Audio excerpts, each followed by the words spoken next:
Escondidos sob a ilha de Okinawa, no Pacífico, estão os restos de uma das estruturas defensivas mais mortais da Segunda Guerra Mundial. Quase 100 quilômetros de túneis. Era uma colmeia inteira.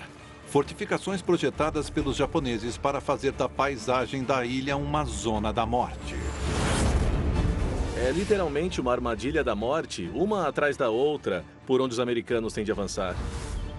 Bunkers ocultos, quartéis generais subterrâneos, posições impenetráveis de artilharia e um exército fanático decidido a lutar até a morte. É esta a estratégia que fará os americanos lutarem por cada centímetro desta ilha. Esta é a história da super fortaleza japonesa.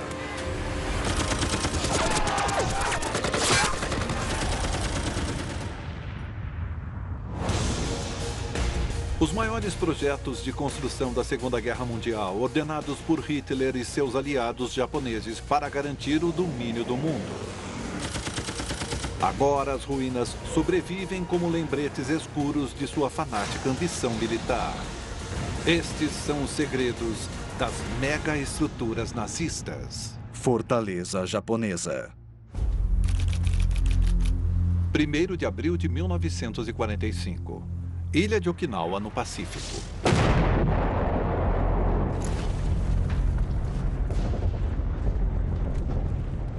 Hajime Kondo, de 24 anos, está abrigado numa teia de túneis sob a ilha. Enquanto as bombas de uma maciça frota de invasão aliada caem sobre ela. O túnel está aguentando. As bombas deles não chegam até nós. Ele é um dos milhares de soldados japoneses escondidos, à espera dos americanos que nada suspeitam. Ei, veja! Eles chegaram.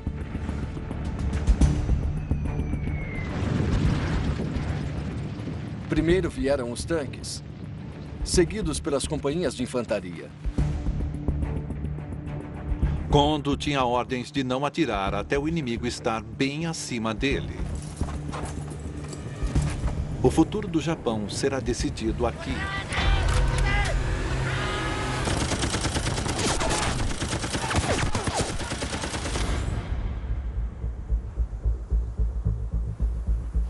Evidências deste vasto labirinto subterrâneo ainda são encontradas abaixo da superfície da Okinawa de hoje.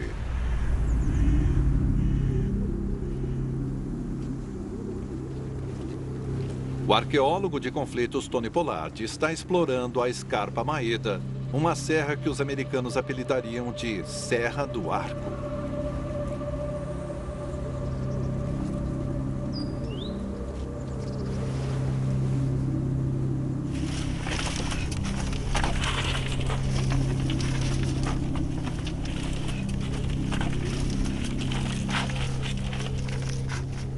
Estou dentro da abertura de um sistema de túneis japonês e ele desaparece sob meus pés. Mas eu já consigo ver o trabalho que isto deu, um túnel quase quadrado. O que os japoneses fizeram foi usar a ilha como forma de defesa. Eles esperavam que a ilha fosse ganhar a batalha.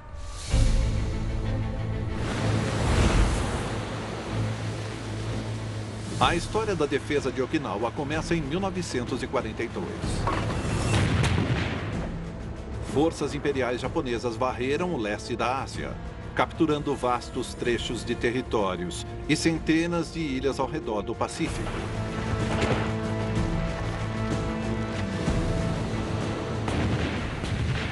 Mas foram rechaçados pelas forças americanas. Em junho de 1944, após uma série de batalhas crescentemente ferozes, os japoneses sabem que em breve terão de fazer um último esforço se quiserem impedir os americanos de invadir o próprio Japão. 27 de junho de 1944. uma reunião de emergência convocada no quartel-general imperial em Tóquio. Dentre os presentes está o chefe de operações do 32º Exército, Coronel Hiromichi Yahara. Ouçam todos com bastante atenção. Até agora, ativamos pouquíssimas tropas e tarde demais. Foi uma ilha após a outra. Todas elas caíram. Agora temos que escolher uma ilha que achamos que será atacada pelos Estados Unidos. Para defendê-la com tudo. Yahara é muito interessante porque, ao contrário de muitos dos altos oficiais e comandantes japoneses, ele tinha viajado um pouco pelo mundo. Ele tinha servido no corpo universitário dos Estados Unidos. Ele é realista, é pragmático. São poucas as pessoas que têm uma visão das coisas mais realista, e Yahara definitivamente é uma delas. A guarnição de Yahara está estacionada a 563 quilômetros ao sul do Japão, na ilha japonesa de Okinawa. Ele acredita que para os americanos ela seria o ponto ideal para ensaiar uma invasão, o último passo antes do próprio Japão. É tudo ou nada. Eles têm de deter os americanos aqui. Reforços são enviados rapidamente para aumentar as forças de Yahara em Okinawa, e o quartel-general imperial emite ordens claras de como a ilha deverá ser defendida. O plano original japonês para Okinawa é, à medida que frotas americanas e aliadas se aproximarem, eles vão fazer uma incursão aérea. O objetivo é pegar a frota americana no mar e destruí-la antes que desembarquem.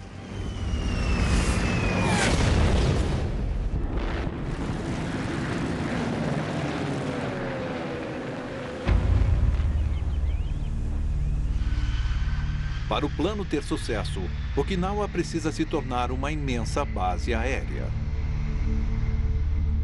E os japoneses se põem a construir uma fileira de 6 campos de pouso na ilha. Tony Pollard conseguiu acesso especial para explorar um deles.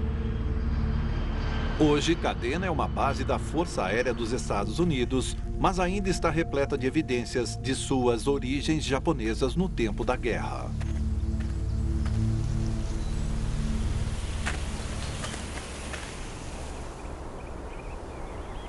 Esta estrutura é mesmo interessante. O que fizeram aqui foi fazer um monte de terra. E então jogaram concreto em cima e, quando o concreto secou, eles vieram, retiraram e escavaram toda a terra. É quase uma forma de gelatina ao contrário. Estas estruturas são hangares de aviões, recortados na encosta do morro e cobertos de plantas para ficarem invisíveis para o reconhecimento aéreo americano. Construir esses campos aéreos é um investimento enorme. E com pouco acesso a máquinas pesadas, o exército japonês recruta 25 mil habitantes da ilha. Supervisionando a defesa de Okinawa com Yahara está seu superior imediato, o general de brigada Isamu Cho.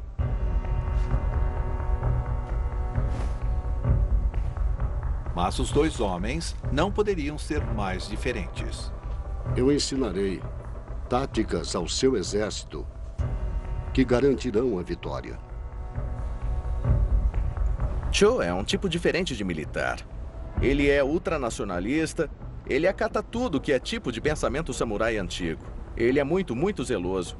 Se você pensa num comandante japonês usando uma espada, é o Cho. Esses dois homens diferentes frequentemente discutem sobre a estratégia. Mas em uma coisa eles concordam totalmente. A insistência do quartel-general em construir estes campos é uma fantasia total. Não podemos contar com a promessa de aviões. Eu duvido que tenhamos aviões para defender os campos. Seria mais fácil entregar aos americanos. Cientes dos recursos escassos do Japão e da crescente superioridade aérea da América, eles creem que apenas os campos de pouso não serão suficientes. Cho e Yahara percebem que logo vão estar na linha de frente e Okinawa precisa estar segura contra a ameaça de uma invasão americana e isso significa construir defesas. Yahara e Cho começam a fortificar a ilha, começando pela costa.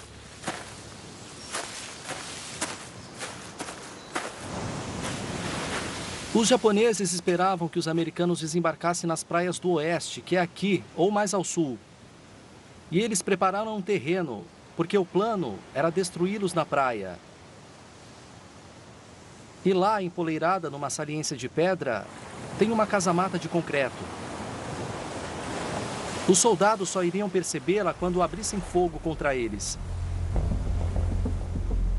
Começa a construção de uma série de casamatas pela ilha. A meta: impedir os americanos de porem os pés na ilha. Mas este plano terá vida curta. Os superiores de Yahara logo o forçam a repensar seus planos. Se ele quiser derrotar os americanos, ele precisará travar um tipo de guerra diferente. Agosto de 1944. Na ilha de Okinawa, a construção de fortificações para defender campos de pouso e praias está avançando.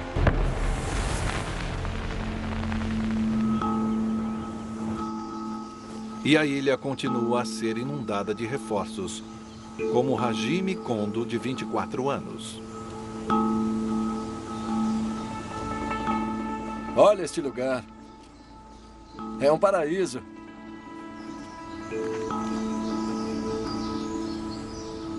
Mas a visão de paraíso de Kondo não durará muito.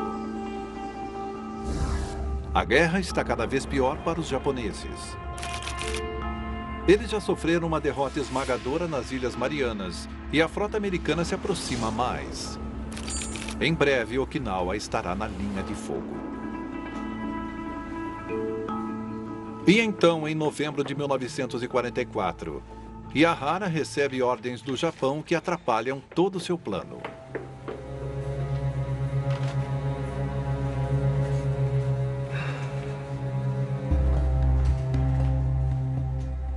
O quartel-general acaba de mandar que nossa melhor divisão seja enviada para as Filipinas. A 9ª divisão? Mas contamos com eles para defender as praias, não é? Sim. 25 mil homens e os melhores que temos. Como exatamente eles querem que defendamos a ilha?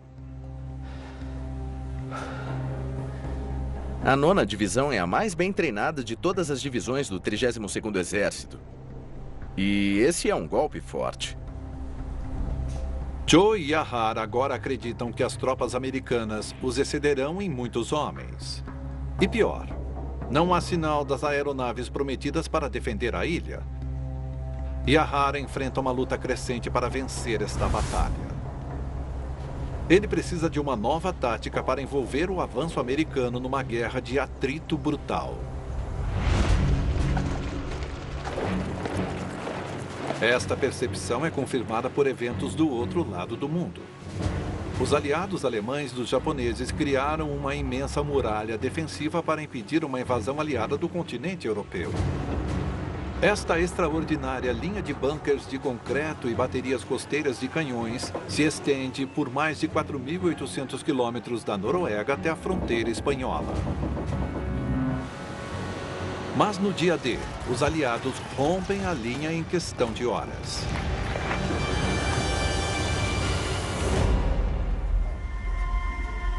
Yahara fará uma abordagem completamente diferente. Seu plano audacioso é abandonar alguns dos campos de pouso e muitas das defesas costeiras. Ele deixará os americanos desembarcarem sem oposição e defenderão nas profundezas com uma armadilha que vai massacrar o inimigo assim que ele avance. A questão não passa de segurar os americanos o máximo possível para dar às ilhas do Japão a melhor chance possível que puderem. Apenas manter os americanos lutando sem parar, sem ceder 1 milímetro. Em dezembro de 1944, as forças japonesas foram capazes de deter o avanço americano pelas Filipinas. Yahara deve agir depressa. Seu plano é levar seu exército inteiro, mais de 100 mil homens, para o subterrâneo.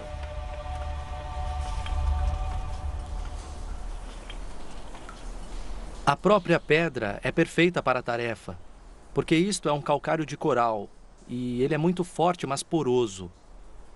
E todos os bolsões de ar nele lhe conferem qualidades de absorção de choques. Então, no que se refere à proteção contra bombardeios, é tão bom ou melhor que o concreto.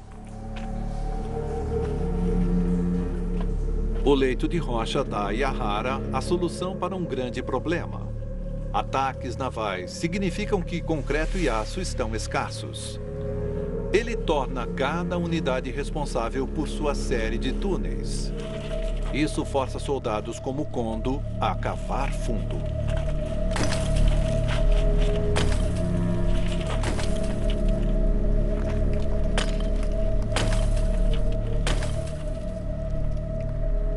Éramos muitos ali, decididos a tomar posição, pois ao defender Okinawa, íamos defender o Japão.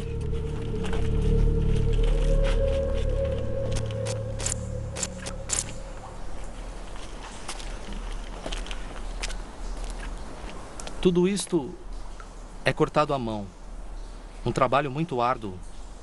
Eles não tinham máquinas para fazer isto. E sabendo, enquanto trabalhavam, que o objetivo era para ficarem parados, não foram dias nada felizes. Apesar das adversidades, os japoneses conseguiram construir sistemas de túneis altamente complexos. Todos eles têm posições de tiro na frente, passagens laterais e saídas no fundo, além de câmaras para armazenamento e alojamento.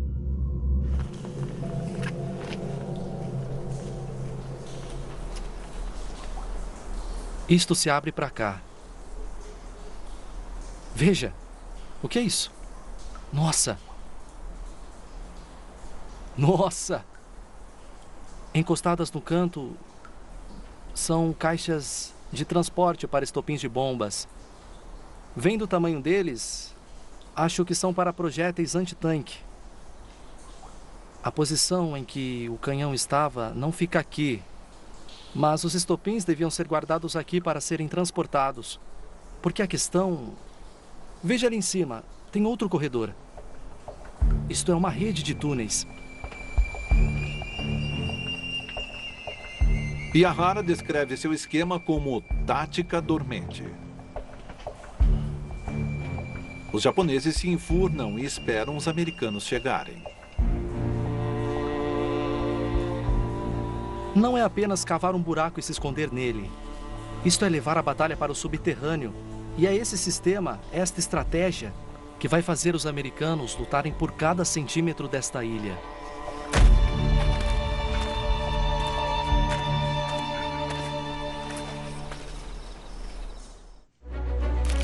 Dezembro de 1944. Com as forças americanas mais próximas a cada dia, a construção de quilômetros de fortificações subterrâneas continua em Okinawa. O coronel Yahara acredita que os americanos provavelmente desembarcarão nas praias ao norte. Então ele posiciona suas defesas numa série de linhas que abarcam a ilha. Cada uma é capaz de apoiar a seguinte e termina com a principal, linha Shuri, que tem 13 quilômetros de costa a costa. E é daqui, do castelo Shuri, que Yahara e Cho comandarão seu exército. Abaixo da fortaleza do século XIV, reconstruída depois de ser destruída durante a guerra, estão os restos do quartel-general principal do exército.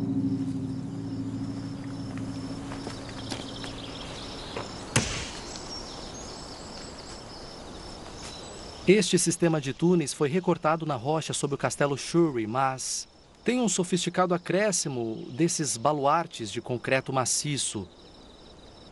Infelizmente, não posso entrar porque estão bloqueados em sua maior parte. Mas foi daqui que a defesa de toda a linha Shuri foi controlada. Os túneis se estendem por cerca de 400 metros. Um labirinto de salas de código, salas de conferência e escritórios, 48 metros abaixo em seu ponto mais fundo, que os japoneses prevêem ser totalmente à prova de bombas. Mas comandar a batalha iminente do subsolo criará um novo desafio. Os japoneses sabem que para ter chance, eles precisarão coordenar cuidadosamente as distantes unidades na linha de frente, que também estão escondidas em quilômetros de túneis. Comunicação eficaz será vital. E Tony Pollard descobriu mais cavernas atrás das linhas de frente, que reforçam esta rede de defesa com poder de fogo mortal.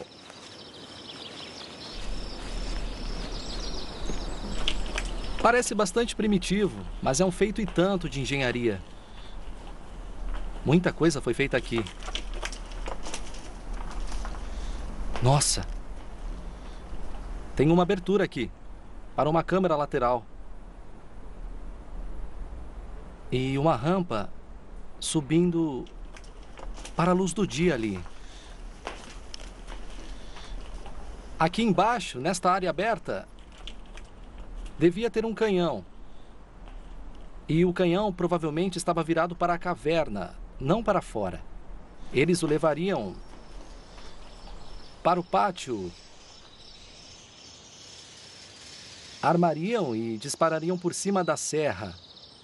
Então é fogo indireto, de uma posição contrária da encosta. Estas são cavernas de artilharia. Ao prever de qual lado o inimigo provavelmente virá e posicionando canhões nessas encostas, eles ficam fora da vista do inimigo e estão protegidos pela serra. Ao receber coordenadas via comunicações ou de vigias numa caverna na encosta da frente, a artilharia dispara um pequeno número de projéteis antes de voltar para a proteção da caverna.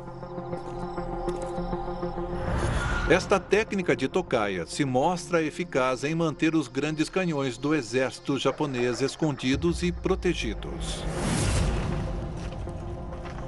Enquanto em outra parte do sistema de túneis, outras peças menores de artilharia ficariam voltadas diretamente para as forças americanas. Será interessante ver o que a vista nos diz sobre a função deste lugar.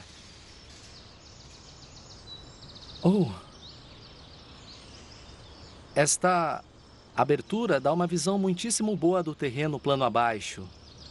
Ele é cruzado por um rio que posso ver claramente daqui. Esta abertura foi cavada deliberadamente para dar visão para aquela estrada e aquele cruzamento.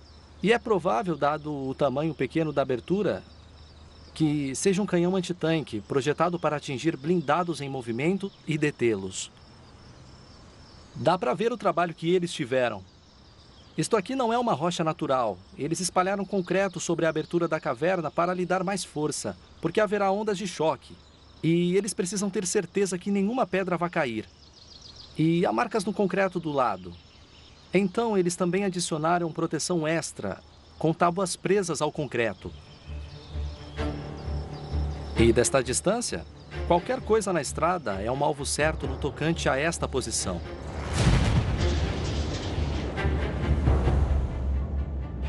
No final de março de 1945, a armadilha de Ahara está montada. O labirinto na ilha de quase 100 quilômetros de túneis, bunkers e fortificações fica pronto a tempo.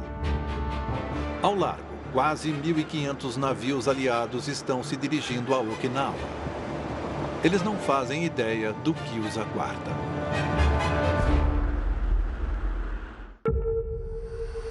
We're not alone. There are other human beings on Mars now.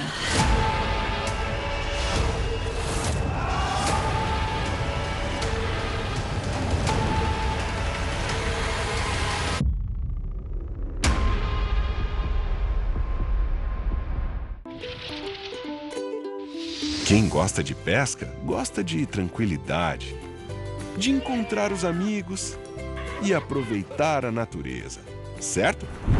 Errou. E errou feio. Está aberta a temporada de pesca. Norte versus Sul. Estreia quarta às 11h15 da noite. No National Geographic. Que tal tirar umas férias? Sentir a natureza, fazer amigos, relaxar. Relaxar? A corrente e o vento estão me jogando para todo lado. Sobrevivente Primitivo com Hazen Aldel. Estreia dia 23, 9 da noite, no National Geographic. 1º de abril de 1945, 5h30 da manhã.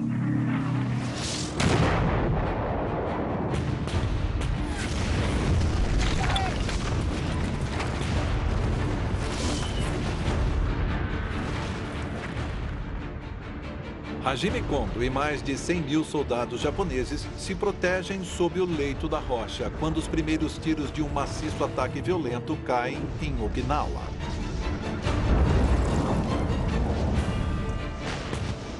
Ao largo da ilha, a frota aliada, a maior jamais reunida na história naval, lançou a Operação Iceberg. Um bombardeio contínuo antes do desembarque manda mais de 100 mil projéteis e foguetes para Okinawa num período de 3 horas. Eles jogam mais de 4,5 toneladas de material bélico na praia. É o bombardeio preparatório mais pesado para uma invasão anfíbia na história.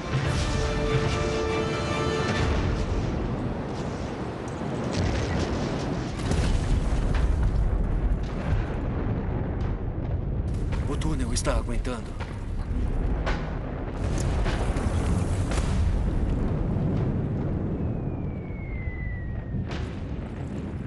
As bombas deles não chegam até nós. No bombardeio inicial, eles dispararam um número incrível de projéteis. Mas os japoneses estão nos túneis. É desagradável, o chão treme, há muitos estragos na superfície. Mas a verdade, em termos de como isso os afeta como força de combate, o impacto é bem pequeno.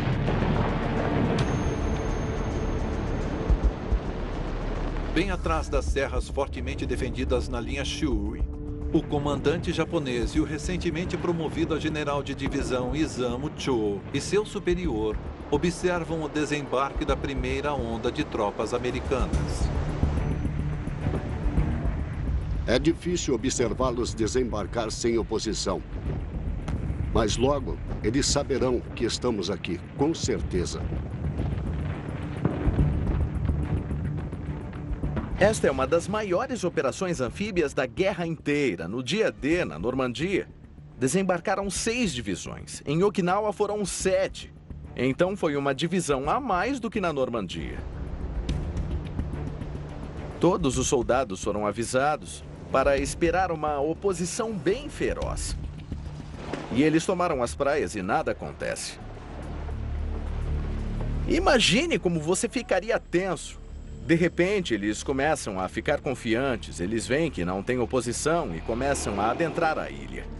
Antes do fim do dia, eles têm uma cabeça de ponte de uns 5 quilômetros. Aí eles avançam e tomam os campos de pouso. Os campos estão quase sem defesa. Todo mundo acha que isso vai ser a maior moleza. Nos dias seguintes, os japoneses deixam os fuzileiros americanos atacarem o norte, onde encontram resistência esporádica. Mas à medida que a força invasora vai para o sul, na direção da linha Shuri, tudo está prestes a mudar. Em 8 de abril, uma semana após o desembarque, os japoneses veem os americanos se aproximarem da primeira linha defensiva de Ahara, na Serra Kakazu. O historiador Mark Waycaster a explora. Essa aqui é uma de uma série de casamatas que foram feitas na Serra Kakazu. Essa devia ser uma parede coberta de terra, como camuflagem. Não tinham como ver que estava aqui. Vemos essas aberturas para atirar. Tem uma aqui e uma segunda aqui. Isso dava aos japoneses um amplo arco de tiro para cobrir todo o vale diante deles. E esta é apenas uma das casamatas e posições ocultas de tiro ao longo de toda a Serra Kakazu. Atrás delas, uma rede de túneis. A posição no alto da encosta dá aos japoneses uma grande vantagem sobre os americanos se aproximando E elas foram dispostas para formar uma tela de fogo interligado que cria zonas de morte devastadoras. Isso reduzia a aproximação dos americanos em certos caminhos. Aqui em Okinawa, faz dessa serra uma confusão sangrenta. Ei, olhe, estão aqui. Em seu bunker, Kondo avista os americanos. Os tanques deles vieram primeiro. E depois as companhias de infantaria vieram atrás. Os soldados pareciam ter vindo para um piquenique. Enquanto os americanos se aproximavam, os japoneses tinham ordens de não atirar até o último minuto. Eles tinham de ver o branco dos olhos do inimigo antes de abrir fogo. Isso deve acabar com os nervos. Eles viam o inimigo avançando, ele estava bem na linha de fogo,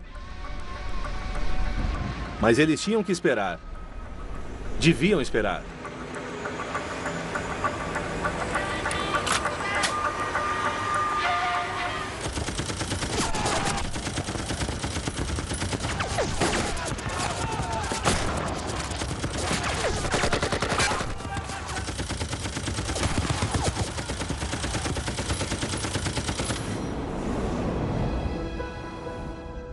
A primeira linha de defesa funciona bem para os japoneses, detendo milhares de soldados americanos no caminho, causando pesadas baixas.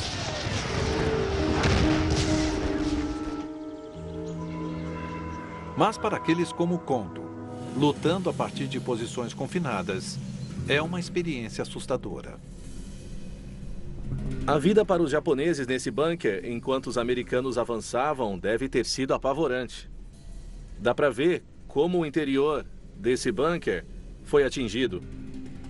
Tem vigas de ferro aparecendo e a abertura original devia ficar aqui. Devia chover balas ao longo de toda a serra para deter o avanço dos americanos. E quando as balas começaram a cair aqui dentro, deve ter sido um horror para esses homens.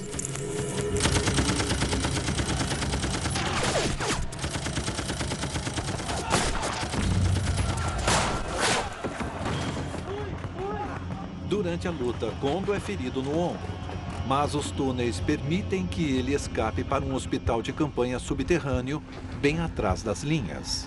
Ei, você! Ajude aqui! –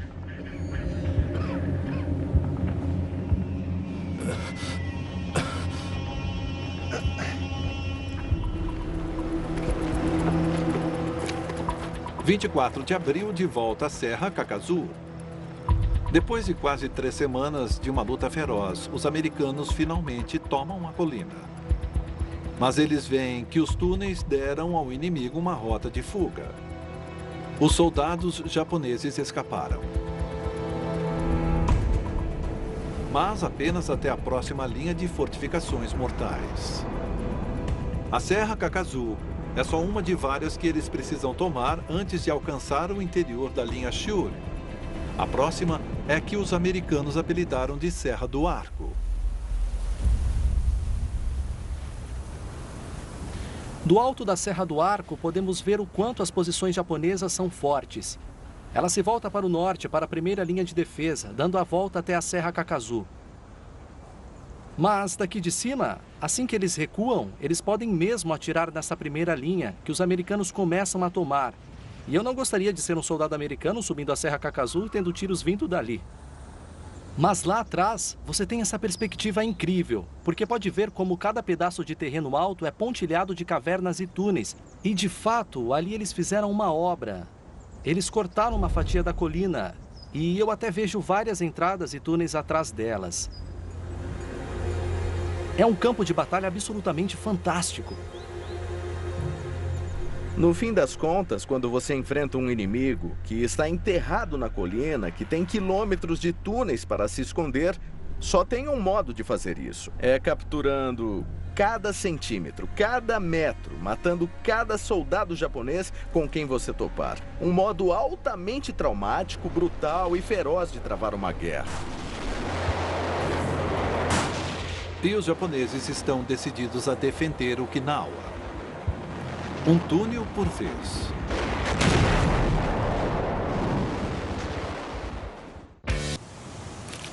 26 de abril de 1945, 4 semanas depois dos desembarques americanos em Okinawa. As tropas japonesas, lutando a partir dos túneis na Serra do Arco, detêm um avanço americano novamente.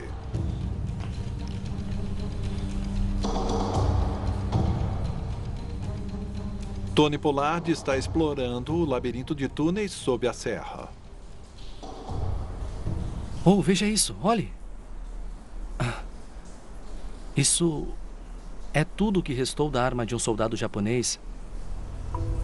É a boca de um rifle. Os soldados japoneses aqui na Serra do Arco usaram os túneis com um efeito devastador. Uma e outra vez, os japoneses lançam ataques surpresa que repelem cada tentativa americana de tomar a serra.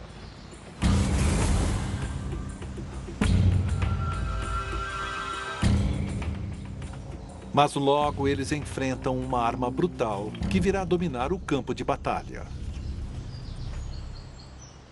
Aqui na boca de um desses túneis, já vemos evidência de combate.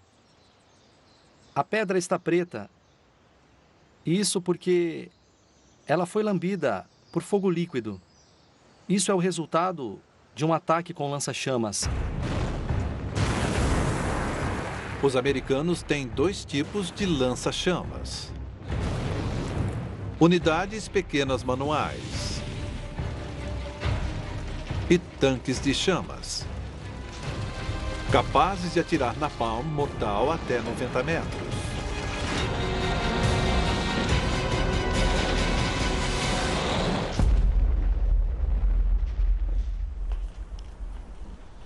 Mas os japoneses sabiam que enfrentariam esta ameaça e construíram uma defesa na estrutura dos túneis.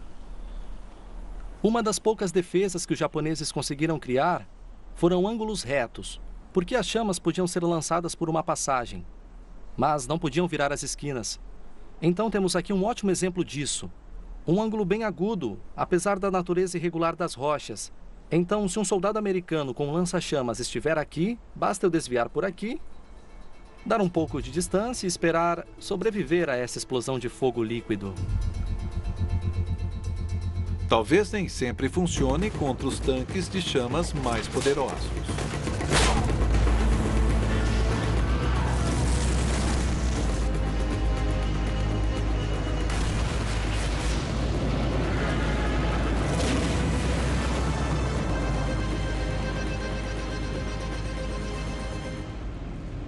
Mas dá uma chance de lutar.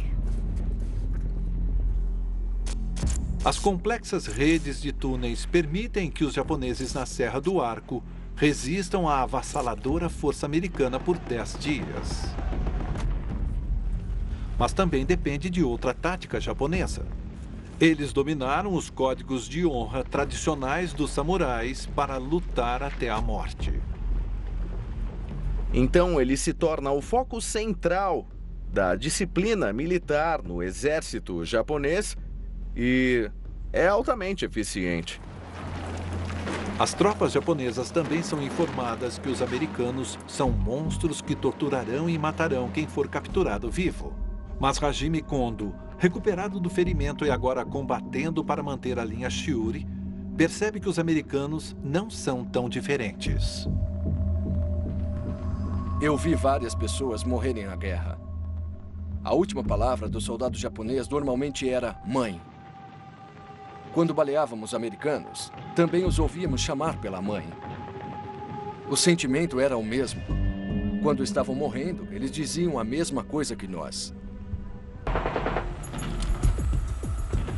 Em meados de maio de 1945, após 7 semanas de luta feroz, as bordas da linha Shuri de Ahara finalmente começam a ceder.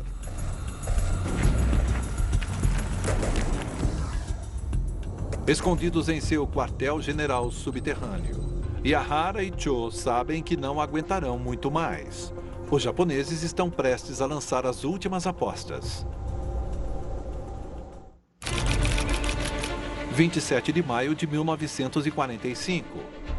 Ahara percebe que os americanos estão perto de romper sua linha principal, a Shuri. Ele manda o exército abandonar o QG de Shuri e recuar para o sul da ilha, numa tentativa de levar a batalha mais adiante. Mas na noite de 21 de junho de 1945, os comandantes do exército japonês estão encurralados numa caverna com os americanos a 400 metros de distância. Percebendo que a batalha está perdida, Cho manda Yahara tentar fugir. Cho ficará na ilha. Você será testemunha de como eu morri.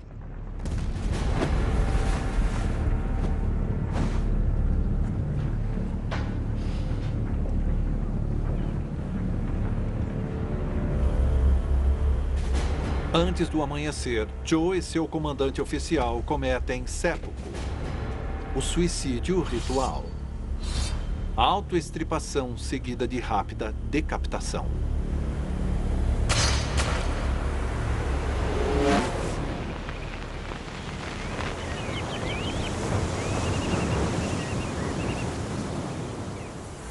Com a resistência organizada japonesa se desintegrando, soldados americanos tentam persuadir civis e soldados a saírem das cavernas. Nem sempre conseguem. Muitos cometem suicídio. Enquanto outros, como Kondo e o resto de seu batalhão, decidem que cairão com um último ataque Banzai. Era um comportamento suicida. Mas eu acreditava que a morte seria um alívio para nós.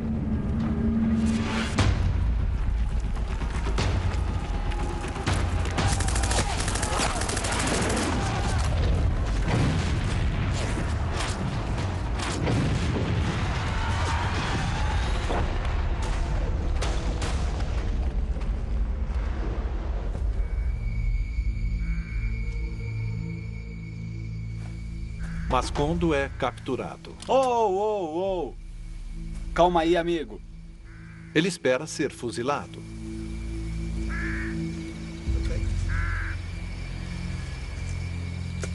Mas tem ajuda para se recuperar. Tome. Ele é um dos poucos sortudos a sobreviver. A dura realidade é que quase todos esses japoneses que lutaram em Okinawa, no final, quase todos morreram.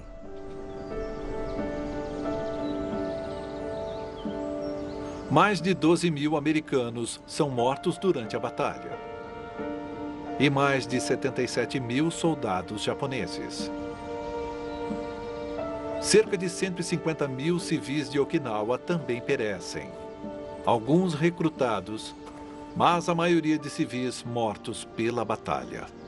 Olhando para esses caracteres no mármore, nos damos conta do quanto esta batalha foi chocante. Não havia regras da guerra aqui. Esta batalha foi de aniquilação. E para ser franco, palavras não lhe fazem justiça. A vasta rede de fortificações subterrâneas de Okinawa e a determinação japonesa de lutar até a morte incitam os americanos ao próximo passo: usar uma mega arma de fabricação própria.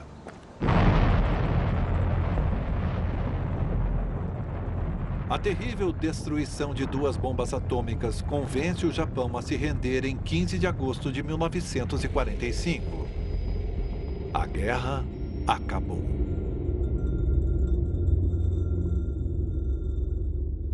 O coronel Yahara é capturado, escondido entre os civis de Okinawa. Depois ele é libertado, mas como o único comandante graduado a ser pego vivo, ele é considerado por muitos no Japão como uma desgraça para o país.